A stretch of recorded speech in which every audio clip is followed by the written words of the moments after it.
सुप्रभात बच्चों। आज हिंदी की वर्कशीट कार्यपत्रक 34 इसमें मानवीय करुणा की दिव्य चमक पाठ से ये गद्यांश लिया गया है। वैसे ये गद्यांश नहीं है, यह उन लेखक के बारे में बताया गया है। तो हम आपका ज़्यादा समय खर्च ना करते हुए सीधे प्रश्नों पर आते हैं, क्योंकि वर्कशीट में आपने इस गद्यांश को तो पढ़ लिया होगा। पहला प्रश्न है, संस्मरण से आप क्या समझते हैं? तो संस्मरण क्या होता है वो आपने उसमें पढ़ लिया है। उत्तर है, संस्मरण स्मृति अथवा याददाश्त पर आधारित लेखन होता है, जिसमें लेखक अपनी स्मृतियों के आधार पर किसी व्यक्ति अथवा घटना का वर्णन करता है और इसके माध्यम से वह व्यक्ति या घटना हमारे सामने चित्र की भांति साकार हो जाती है।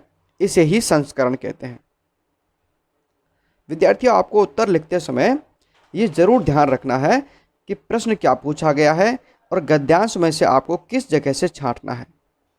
यदि बिल्कुल ज्यों की त्यों दिया हुआ है तो आप उसको ज्यों की त्यों छांट कर लिख देंगे, नहीं तो आपको उसमें अपने शब्द भी जोड़ने पड़ेंगे, जिससे कि वो उत्तर प्रश्न के अनुरूप बने।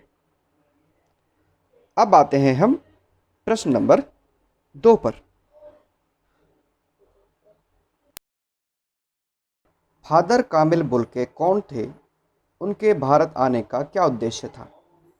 उत्तर, फादर कामिल बुल्के यूरोप के बेल्जियम के एक नागरिक थे और भारत में उनका उद्देश्य ईसाई धर्म का प्रचार प्रसार करना था।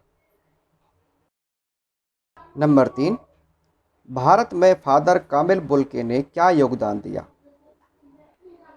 उत्तर, भारत में कामिल बुल्के ने हिंदी भाषा के विकास और प्रचार प्रसार में बहुत ही महत्वपूर्ण योगदान दिया।